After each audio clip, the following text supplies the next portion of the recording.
Good morning and welcome to Peace Out, where we are all learning together. You could say it by now, right? To peace out, right? And I think it honestly, I don't know, maybe it's a little bit easier. Maybe I'm just a little bit quicker to say, yeah, I can take that to God and trust Him. And maybe I'm old enough now and I'm getting a hair wiser and I know what to ask now, right? Maybe it's more, I know to take it to God. We got that part, right? But sometimes we don't know what to ask. Don't you think God's smart enough to cover us when we don't know what to ask? Sometimes we take something to God and it's like, I need wisdom for this. I need to know what to choose. I need to know, don't let me be deceived, or don't let me be tricked, or help me navigate through this, or do I choose this job or that job? Do I take this client or that client? Do I add a client? Do I wait? Maybe I'm getting better at asking. Maybe that's what it is. and hopefully I'm getting a little bit better. We're all getting a little bit better at leaving it with Him and letting Him work it out through us, right? It's all about piecing out though, right? Which brings us to the book of the month, the book of the week, the book of the week is Peace Out, which I finished this year. It looks like I'm going to only do 2 books this year.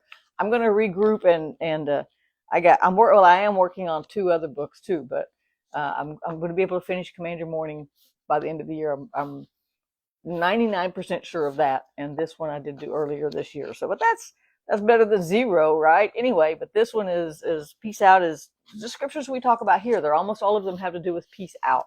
They have to do with taking it to God and trusting God and loving God and just giving Him whatever's on your plate or whatever takes off of your plate. Because sometimes when we have a loss or we're grieving, it steals that peace for a little bit, right? And so we want to be able to take everything. And God doesn't disqualify anything. He gives us peace every time. His peace is already here. We just have to figure out how to let it rain. We just have to figure out how to package up those emotions and our requests and maybe our losses or griefs or whatever we're going through, and trade it to Him for that peace and let Him give us that peace, right? Let's talk about that a little bit with David this morning. I found a cool psalm this morning. I don't know if I've ever done a devotion on Psalm 144, but as I was reading this morning, looking at 2 or 3 different things and working on 2 or 3 different projects, I found myself in Psalm 144.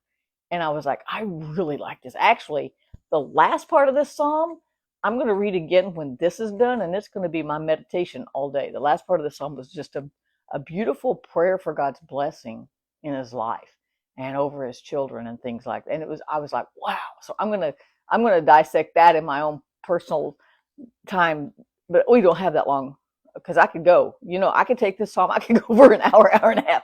We're just going to talk about peace out for a few minutes to give us something to come back to when something comes at us today. We can remind ourselves, oh yeah, this is where I need to peace out. This is where I need to trust God. This is something I need to give to God. This is something I need to worry about. No, it's something I got to give to God. Pray about it. Ask God for it. Write it in your journal. Do whatever you need to do to process your emotions, because that's part of being just having your own mental health. But then you give it to Him and you let His peace reign. You trust Him with it. Okay, so that's the point of this devotion, right? To remind us. Psalm 144 says this: bless the Lord who is my rock. I love that. I love that David starts with, you're my rock.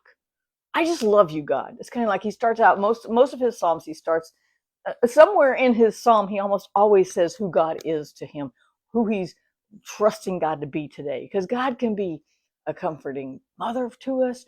He can be a disciplined father. He's saying, no, you don't go over there. You went over there anyway. Yeah, you're going to pay that consequence, but I'm still here to hold you when you get back, right? He can be comfort when we need it. He can bring joy when we need it. He can help us work through grief when we need it. He can help. He's just all in all. And David, almost every psalm, even the ones where he's crying out, like in Psalm 13, and going, are you even looking at me anymore? Do you see me? Do you hear me? Even in those psalms, David always comes back to, but you're still my God. It's okay to process the emotions and then just come back to, but you're still my God. You're still my rock, he says. Bless the Lord who is my rock. He gives me strength for war and skill for battle. Now, strength and skill are 2 different things. You can have skill, but if you ain't got strength, you're probably still going to get beat, right? If you just have strength and you don't have skill, you're probably just going to get beat. That's the physical and the mental part. So no matter what we're battling today, God's going to give us his strength, and he's going to give us that mental part. He gives us he can give us a strategy. When we trust him for that peace, we can have his strategies in the middle of a fight, whether it's an emotional fight or a mental fight, or if there's something going on at work. He can give you the strategy. And sometimes a good strategy is to say nothing. Sometimes a good strategy is just, it's time to stand up for yourself. Sometimes the best strategy is to just wait and go, I don't know. That drives people crazy sometimes. But that's on them. That's on them if they don't know how to peace out, right? That's on them. And so he gives us strategies for the things we face every day. Listen to this. I love this part. I love all of it. He is my loving ally and my fortress. That's two really big different things. A loving ally. An ally says, I'm with you, and whoever your enemy is my enemy too. And so now David was fighting physical people, and kingdoms were falling, and all of this kind of stuff. We aren't fighting people, but we do have, we are allies in the faith in a sense, because our fight is against fear. It's against doubt. It's against trying to fight through whatever our circumstances are to get to that peace that God gives us. It's a constant fight to continue believing sometimes, because sometimes life is just so in our face. But we have that common, we are allies. God is our ally. That means I'm going to help you take out your enemy. That means I'm going to help you defend against your enemy. Matter of fact, remember yesterday we read the armor of God, and we talked about the shield of faith, which we're going to talk about that in a minute too. God's like, I could be your shield. My salvation is going to protect your head. My righteousness is going to protect your guts, so to speak, right? He's like, you've got my shoes of the gospel. I'm your ally. I'm going to help you take out your enemies, those enemies of fear and doubt and disbelief and maybe confusion or whatever it may be that's coming at you today. God is your ally. And this Bible is your ally too, because it's his word. We can use this to fight those things that come against us every day. He says, you're my loving ally, but you're also my fortress. That means you're standing beside me in the battle. You got that. You're my shield, God. You're my shield. And yet when I feel overwhelmed, I got a place I can run, because you're going to protect my soul. I can run from the battlefield into the arms of God, and he's going to hold me for a minute and then push me back out there and go, let's go. Come on. Let's go take it. Let's go take this down. Right. Then he says, he stands before me as a shield. I want you to get that picture.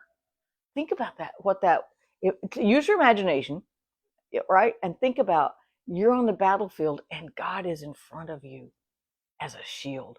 I was thinking, and I'm going to chase a rabbit, but y'all should be used to that by now.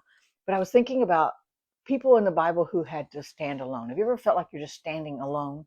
And sometimes you really are standing alone, but sometimes it just feels that way. And I don't know which is worse. I don't know. But either way, there's a whole emotional baggage you got to work through when you feel like you're standing alone in some sort of situation, no matter how big or how small, right?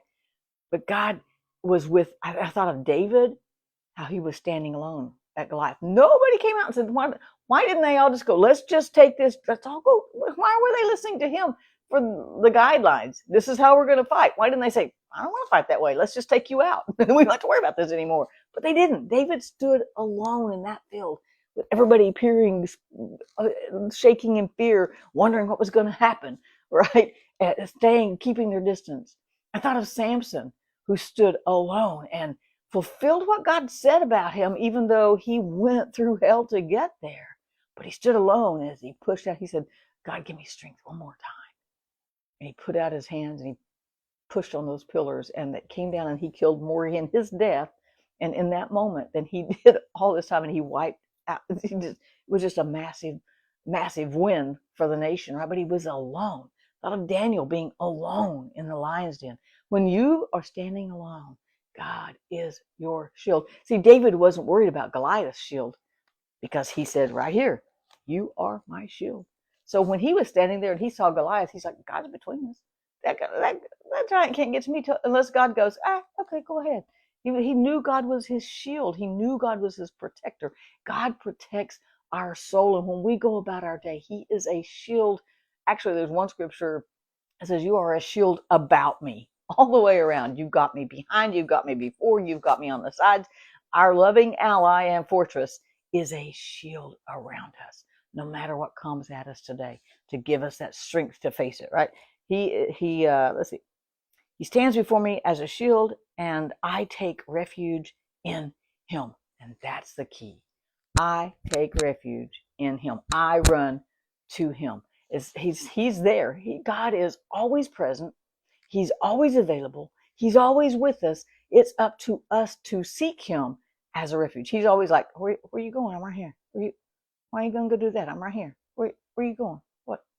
Right? He's always right there, wondering why we're not running to him for refuge. But I love this because he gives us strength. He gives us skill for battle. He's with us in the battle. He's our ally. He's our fortress, because you need a place to hide in a battle sometimes. Regroup. You got to reload your guns, reload your weapons, right?